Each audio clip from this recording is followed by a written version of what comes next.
తిరుపతి జిల్లా సత్యవేడు నియోజకవర్గంలోని వరదయపాలెం మండలంలోని వెన్నెలకంటి రాఘవయ్య గిరిజన కాలనీ వాసులు సోత్రం భూములు దురాక్రమ ఆపాలని, గిరిజనులు సాగు చేసుకుంటున్న భూములు ఇళ్ల స్థలాలు అన్యాక్రాంతం కాకుండా చూడాలని అడిగినందుకు VKRV గిరిజన కాలనీపై రాత్రికి రాత్రులలో వచ్చి భయపెట్టి భయభ్రాంతులు గురిచేస్తున్న వారి నుంచి రక్షణ కల్పించి చట్టపరమైన చర్యలు తీసుకోవాలని వరదయపాలెం తహసీల్దార్ ఆఫీసును భారత కమ్యూనిస్టు పార్టీ ఆధ్వర్యంలో గిరిజనులు ముట్టడించడం జరిగింది.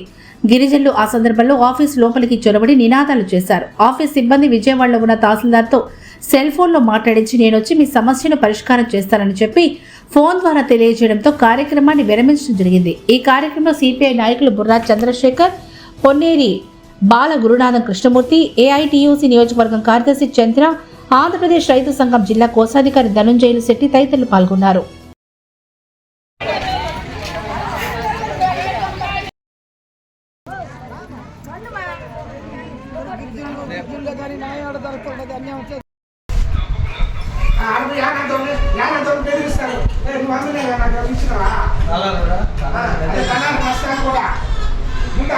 బోర్డులు పెట్టండి, మీరు ఆ రోజు చెప్పారు ఇంతవరకు పెట్టాం బోర్డు.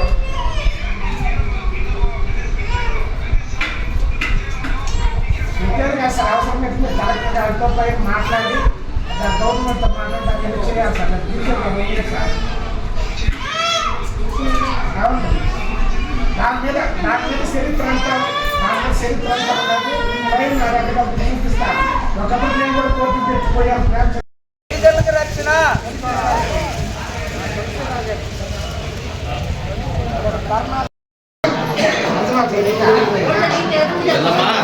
ఏం కావాలి చెప్పు. అందరం తీసుకొచ్చినావు అదే కామ్రేడ్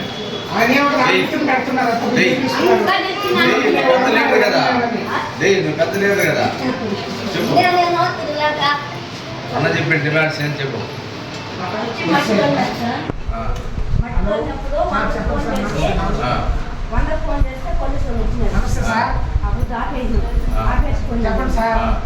సరేలేని చెప్పేసి మనం ఆడుకుంటుంది చదవండి అన్నారు. నేను చేయలే.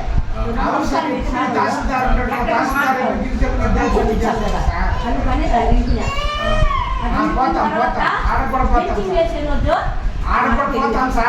మేము సెంటర్ అంతా అందరూ నిద్రపోయినాం.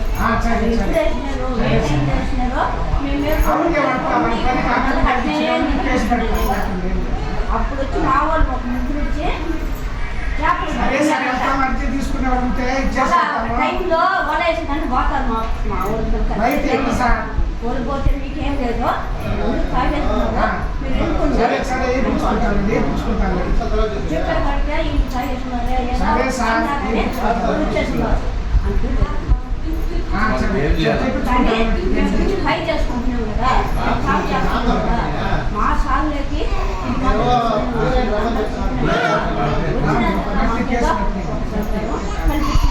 మేము మా ఊరు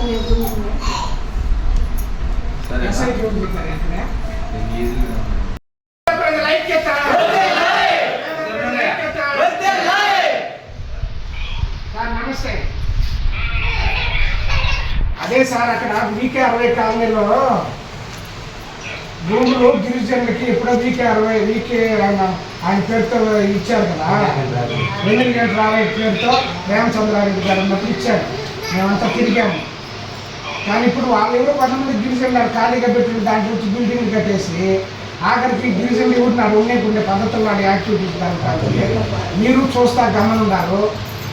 వాళ్ళు వెంటనే రాళ్ళటువంటి కూడా వాళ్ళకి నోటీసులు ఇవ్వాలా, బిల్డింగ్ కట్టడానికి నోటీసులు ఇవ్వాలా, పక్షి చెట్లు వేసినోడికి నోటీసులు ఇవ్వాలా. నేనే ఒకసారి గొడవ తీసుకొచ్చా అంతా ఇదే. ఇప్పుడు తహసీల్దార్ హ్యాండ్ ఓవర్ చేసుకుని ఎలా వేశారు అంటే వచ్చిన ప్రతి తహసీల్దారికే చేస్తున్నారు సార్. మేము మిమ్మల్ని అడిగేది ఒకటే, వచ్చి ఆ పక్షి చెట్లు ఎప్పుడు హ్యాండ్ ఓవర్ చేసుకుంటారు, మీ భూములు పక్కన మీరు ఎప్పుడు ట్రెంచ్ పెడతానని ఎప్పుడు పడతారు చెప్తే.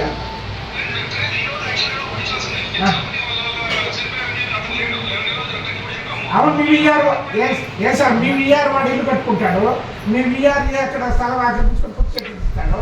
ఇంకోటికి ఏం భయం ఉంటుంది? ఉంటుందా సార్ భయమా?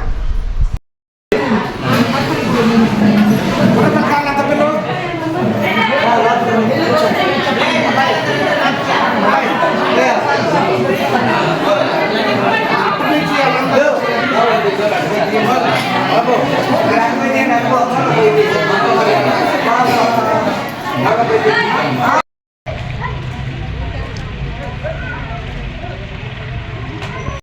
చర్యలు తీసుకోండి సార్, తీసుకోండి సార్. లేదా మీరు వచ్చిన తర్వాత కూడా వచ్చిన 100 మంది రమ్మంటే గిరిజనులందరూ కూడా ఆ రోజు కూడా వస్తాం. మంచిది సార్, మంచిది. నమస్తే నమస్తే నమస్తే.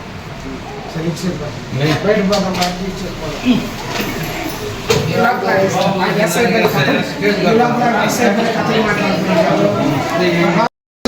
నేను అడుగుతా అంట. ఇక్కడ ఉన్నటువంటి మీరు కలర్గా ఉండే అతను 2-3 ఎకరాలు ఆక్రమించుకొని ఎప్పటి నుంచి ఇది నాది నాది అని చెప్పి అక్కడ అమ్ముకుంటా, లేకపోతే ఎవరికన్నా లీజుకి ఇస్తామంటే అతని మీద చర్య తీసుకునే దమ్ము ధైర్యం మీకుందా? అంటే యానాదోడు ఏదో కడుపు లేపుకో ఇబ్బందులు పడో లేకపోతే అతనికి ఇచ్చిన పట్టాన్ని పొరపాటున అమ్ముకుంటే మనం ఏం చేయాలి? దాదాపు 40 ఏళ్ల క్రితం ప్రేమచంద్రారెడ్డి అనేటువంటి జాయింట్ కలెక్టర్ ఉన్నప్పుడు మానవతా దృష్టితో అక్కడ దాదాపు 1165 ఎకరాల సోత్రియం భూములు వివాదాల్లో ఉన్నాయి. అయినా ఆ భూముల నుంచి కొంత భూమిని వెన్నెలగంటి రాఘవయ్య ఆయన ఒక ఆయన విజయవాడ నుంచి ఈ ఉమ్మడి రాష్ట్రంలో గిరిజనుల కోసం పెద్ద ఎత్తున పోరాటాలు నిర్వహించి వాళ్ళంతా కూడా బాగుండాలని చెప్పి వాళ్ళ కోసం సేవ చేసినటువంటి వెన్నెలగంటి రాఘవయ్య కాలనీ అంటే అక్కడ స్థాపించాలని చెప్పి ప్రభుత్వం దగ్గర స్పెషల్ పర్మిషన్ తీసుకొని ఆ జాయింట్ కలెక్టర్ ఆయనకున్నటువంటి అధికారాలను ఉపయోగించి అక్కడ అందరికి కూడా ఇళ్ల పట్టాలు ఇవ్వడం జరిగింది. అలాగే ఆ పక్కన ఉన్నటువంటి 84లో ఉన్నటువంటి సర్వే నెంబర్ భూముల్ని గిరిజనులందరూ మీరందరూ కూడా తీర్చుకోండి, సాగు చేయండి, ఒకవేళ ప్రభుత్వం ఏ రోజైనా సాధనం చేసుకుంటుందా లేదా చూద్దామని చెప్పారు. చట్టం దాన్ని మీరు అమలు చేయరా? అమలు చేయకుండా మీ పార్టీకి మీరు డబ్బులు తీసుకొని అంత దూరము పెన్సింగ్ నాటితే ఈడ పోయిన తహసీల్దార్ ఫోటోలు కూడా తీయలేడంటే ఫోటోలు తీయబాకండి, అది చేయబాకండి, ఇది చేయబాకండి అని చెప్పి గిరిజనులు బెదిరిస్తావా? అదే విధంగా జరిగితే ఇంకొక 10 ఏళ్ల తర్వాత అక్కడ గిరిజనుల ఇల్లు ఒక్కటి కూడా ఉండదండి. ఎవడు రాత్రుల్లో వస్తున్నారంట కార్లు వేసుకొని తాగేసి ఫుల్లుగా. ఇంత ఘోరమాట జరిగితే దాన్ని నువ్వు ఎన్క్వైరీ చేసి ఎవడు ఏందని తేల్చుకుంటా ఈ తహసీల్దార్ ఉంటే తెలుస్తుంది. ఈరోజు ఆయన లేడు. ఎప్పుడు అడిగినా విజయవాడలో ఉంటాడు. ఈయన విజయవాడలో కాపురం పెట్టుకుంటే పోతుంది. ఎక్కడెందుకు తహసీల్దార్ ఉద్యోగం పెడికి? ఆ కలెక్టర్ కన్నా ఉందా కనీసం కామన్ సెన్స్? ఆడ జనాలకి సర్టిఫికెట్లు ఇవ్వాలని బాధ బంధువుల్లో పేదవాడు వస్తాడే ఆడ తహసీల్దార్ ఉండాలనేటువంటి కనీస జ్ఞానం లేనటువంటి అధికారులు ఇక్కడ ఉద్యోగాలు చేస్తూ ఉన్నారు.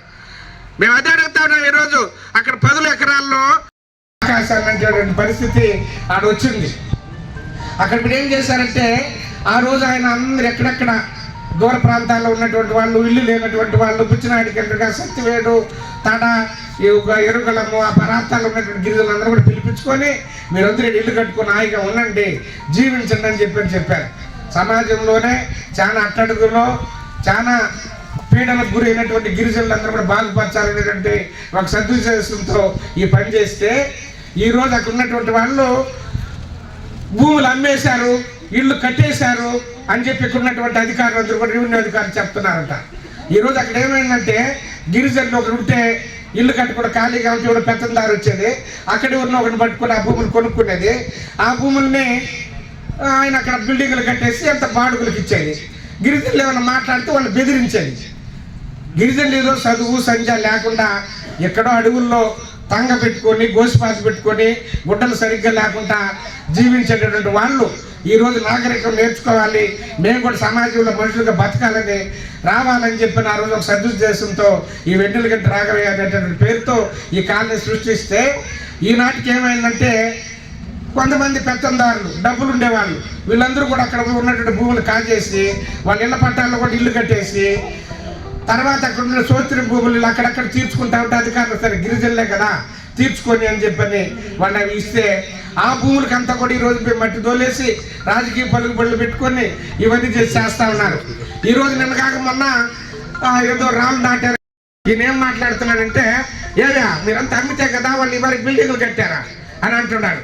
అంటే గత 40 సంవత్సరాలుగా ఇక్కడ తహసీల్దారులు ఉన్నటువంటి వాళ్ళని గాడుదులు కాస్తున్నారా? గిరిజనుల భూములు వేరే వాడు బిల్డింగ్ కడుతున్నాడంటే దాన్ని ఆపాల్సిన బాధ్యత వీళ్ళ మీద లేదా? లేకపోతే ఇక్కడ ఉన్నటువంటి ఆ విఆర్ఓ ఉన్నాడు, ఆయన సెలపతి, ఆయన ఒక ఇల్లు కట్టుకున్నాడు.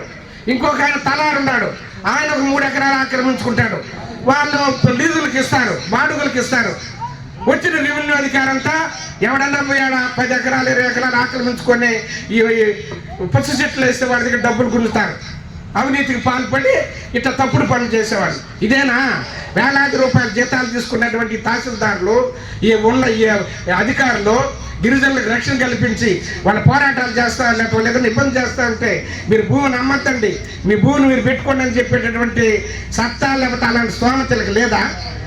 అది వదిలేసి ఈరోజు మీరు అమ్మారు కాబట్టి వాళ్ళు కడుతున్నారంట.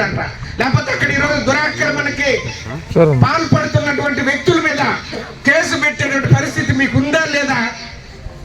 ఆ రోజు ఆయన చెప్పాడు చుట్టూ ట్రెండ్స్ కొడతాను లేదా ఫెన్సింగ్ వేస్తానని చెప్పాడు.